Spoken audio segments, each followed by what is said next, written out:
Hi everybody, so today we're going to do a little bit of origami and we're going to make a star. So if you look, it's a 10-pointed star, but if you see from the back there's this lovely design in the middle then as well. So this is like this, and this has the circular design in the middle. I used 4-inch square pieces of paper, so you need 10 4-inch squares if you want to make a star this size. But if you want to make a bigger star, I use 6-inch squares here. If you notice the difference, there's the difference with that. But it doesn't matter what size squares you use. You can use 3-inch squares, 4-inch squares, 5-inch squares, as long as you're using 10 of the same size squares. So for this project, you can use absolutely any type of paper. You can use paper bags, you can use wrapping paper if you have wrapping paper, you can use brown paper if you have it at home, or greaseproof paper works well as well. If you have A4 size paper without using a ruler at all, I'll show you how you can make that into 4 4-inch squares without using a ruler. So what you do is you get your A4 piece of paper, you have it lengthways in front of you, you fold it in half lengthways, then crease down the middle.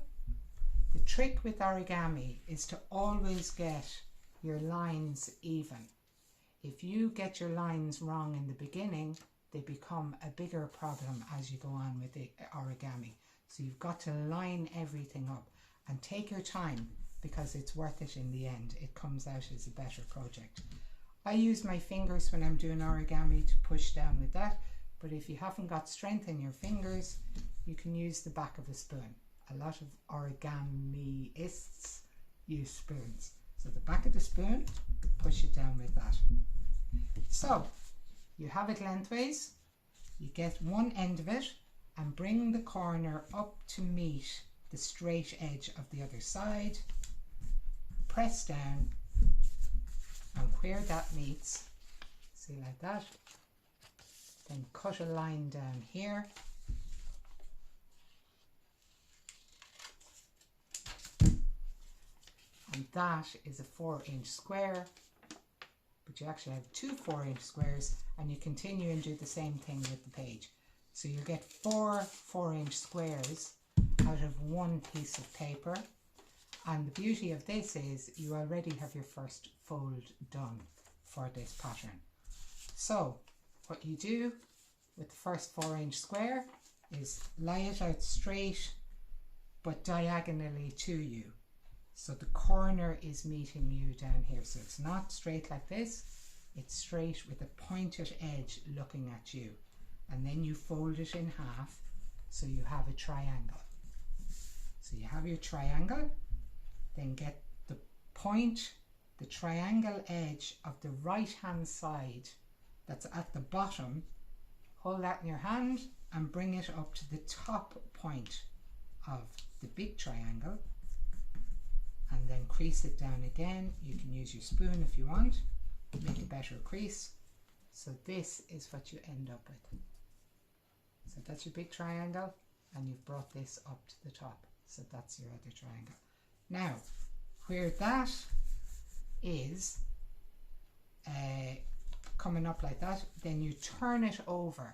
So turn it right over, and what you're doing is you're getting the first layer of paper. So the first layer of paper, you take it up, and then you fold that right over. So the edge down here and the edge at the top, and then make a crease there. So you actually end up with it looking kind of like an aeroplane. That's what you have on that side. On the other side, you have the bit that comes up like a beak. Okay, so that is number 1. You've got to do 10 of those, but I'll go through it again anyway with the second one. So here's a pink one. So I have my square, the pointed edge is facing me. I make it into a triangle and crease it down, get the right hand bottom corner and bring it up to the top edge, and I crease that down. Then I turn the whole thing over, I push it down on the page, and then I get the top layer and I fold that down. Now actually, if you crease the corner and then crease the other corner down, you'll be able to make the full length crease easier. And that's the second one done. Now do 10 of those. If you are using contrast colours, so if you want it to come out like this is like custard and rhubarb. So if you want it to come out like this, you'll need 5 pink sheets, 5 yellow sheets. So you need 5 of each colour to make the contrast. Or if you're going to do it all the one colour, I have one here, it's all the one colour, just do 10 of all the one colour. So here's the first piecing together of the two. So you have them facing up. I'm using 2 different colours so you can see it better. So you face them up with the beak towards you and the large point facing away from you. Okay? So you have the beak coming towards you. So you get your second triangle and you turn it slightly so the straight edge, the right angle, is away from you. Push the whole lot in under the beak. So you put the whole lot in under the beak, push it down, and you're left with a tiny little triangle here, and you bend that over the beak of the second one and then crease that down. So when you have that done, turn the whole thing over and you'll have a piece sticking out over the airplane, the middle of the airplane. I'm going to call it an airplane because it makes it easier. You pick up the middle of that and fold in this part. So those two are held together very, very well. So this is what it looks on the front side. So I have my tiny little bit going over the beak, and on the back side, there's the middle of the airplane. And I have the fold going in here. Okay, so that's number 2. You follow on all around, but I'll do another one in case you didn't pick that up. So I do it again. I fold my square in half, bring the corner up to the top, fold that, bring this over, fold it down,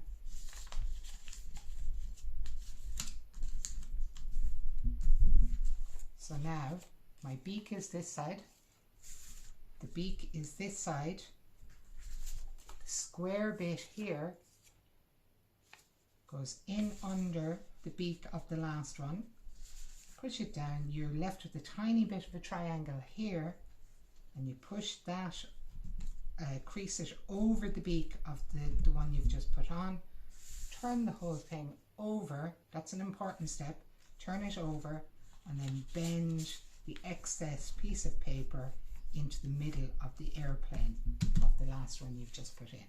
So that's 3 of them done. Continue right around. So I have another one here and I have 8 pieces put together. So at this stage, you're really getting to shape it like a star, but these last 2 are a little bit more awkward. So what you do with the last one is you get the square right angle in under the beak of the last one. You should have the pattern in your head by the time you get to here. Turn it over, bring that in under the middle of the airplane part at the back, and then the last one, you do the same thing, get the square, the right angled edge in under the beak, push it in.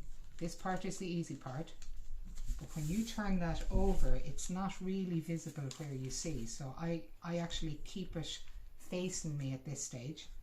Get the whole triangle and bring it up and push it in under the bottom there, and now you have it right. And turn it over and it should be obvious where you're pushing that one in. And that is your star finished. So hopefully you've got the pattern now. As I said to you, you can make any size you want, any patterns you want, and you can use any paper that's around the house. Thank you.